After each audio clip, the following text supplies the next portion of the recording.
Hi everyone, we're here today to talk about AP language conclusions. As we're writing conclusions, sometimes students are kind of stumped about what to do with them and they worry about them. So in order not to worry about them, I just want to show you how quick and easy it can be. We want to make the essay feel finished. We want to help the reader identify where the writer has directed his or her logical line of academic reasoning. We want to emphasize our position or our understanding of theme one last time. We want to emphasize a broader implication of what has been written, answering the questions, so what or why do we care? And we want to leave the reader with a positive impression of the response. Think about not simply restating your introduction. I know this is something you've probably been taught in the past, but now I want you to think about, instead of restating the introduction, come back to theme again and give it some kind of global application. Don't just summarize your points. Bring in a fresh thought. Don't end with a cliche or in a simplistic manner. The end. That is lame. Remember, this is the last impression the reader will have as they're scoring your paper. And don't end with a broader implication. Otherwise, do end with a broader implication. Go to some kind of universal theme or summative point that adds some kind of insight or depth to your thinking. If you choose to use a summative or final point conclusion, be sure you're adding some kind of new insight rather than just repeating what you've previously written, or a new depth of thought to solidify your reading. In general, add something fresh or new to your writing. Now, a universal statement is sometimes the easiest way to conclude, and that's just linking the theme of the work to a more general life application.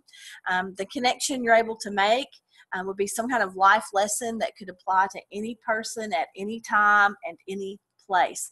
And it's going to strengthen your authority as a writer or an insightful reader. Some things to remember. Be sure you have included those abstract thematic words like fear, love, acceptance, but don't just say the theme is fear, the theme is love. You have to connect the words with what it means to be a human and what we hopefully have learned from the work we read. Avoid absolute terms like all, none, and always. There's always an exception. And don't try to provide a moral to the story. Also, don't lapse in the summary. The reader has read the prompt, the reader has read your essay, and they do not need you to recap the thoughts from either item.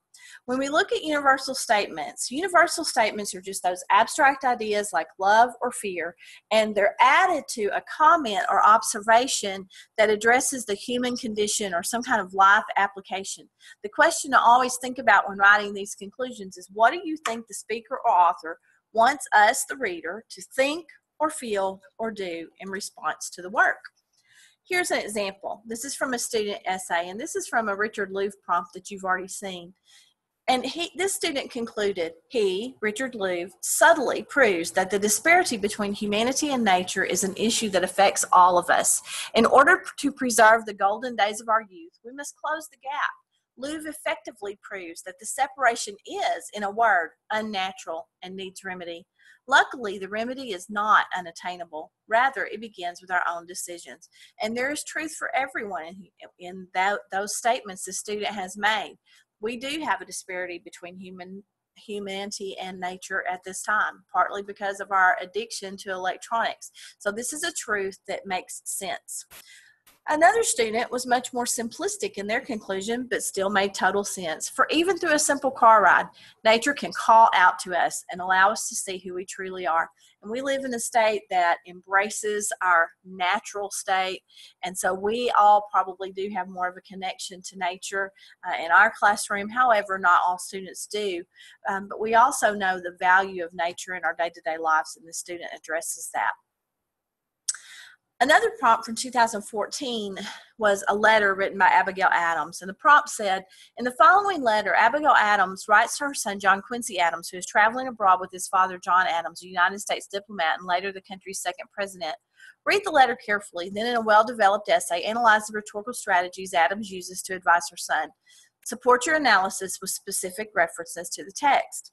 Now, this prompt would have been accompanied by the actual letter Abigail Adams wrote, but the student's job would have been to read the letter and then get to the heart of her big idea or meaning. And this student said, in her rhetoric, Adams demonstrates her sophisticated thinking and successfully maintains the balance between showing her love for her son and instructing him to do what is right. And this student hit the nail on the head, because this student identified that a mother was speaking to her son and giving him motherly advice, and even perhaps putting a guilt trip on him just a little bit to get him to do what she wanted him to. Let's review introduction for just a moment, as we've already talked about tag plus 2T, but let's see what this student did with that and then connect it to conclusion. A mother's love is unyielding and unconditional in its strength, power, and ability to motivate her children. In every sense of this definition, Abigail Adams embodies a mother's love in her letter to her son, John Quincy Adams. Through the rhetorical strategies of pathos, figurative language, and syntax, Abigail Adams adopts an encouraging tone in order to advise her son to make the right decisions and allay any of his fears or worries. And this student has identified the author, Abigail Adams. They have mentioned that it is a letter for genre. They have gone to tone. A mother's love is unyielding, unconditional, strength, power. So they have identified the tone from which she is speaking. And then thematically, they go straight to the heart of it when they talk about her advising her son to make the right decisions and allay any of his fear or worries.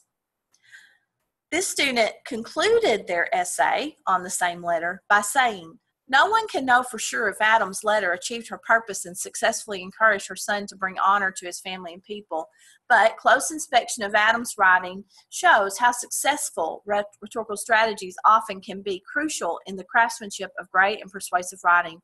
In that arena, Adams truly prevails through her use of pathos, figurative language, and syntax.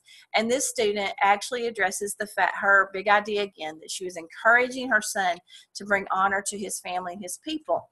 Now, that could have been taken on a little more successfully to a universal meaning when we think about, and maybe could have included a sentence where we talked about the fact that that is probably a goal of many parents in our society, even in 2017, to encourage our children and to do the right thing. Some final reminders about introductions and conclusions, particularly conclusions. They don't have to be lengthy, very short. 2 or 3 sentences can create that effective introduction or conclusion, so stop worrying about it. It's the smallest part of your essay. Your goal is just to demonstrate your understanding of the prompt and relate your insights or position to the reader in an effective way. And again, begin and end with confidence. Thanks, guys.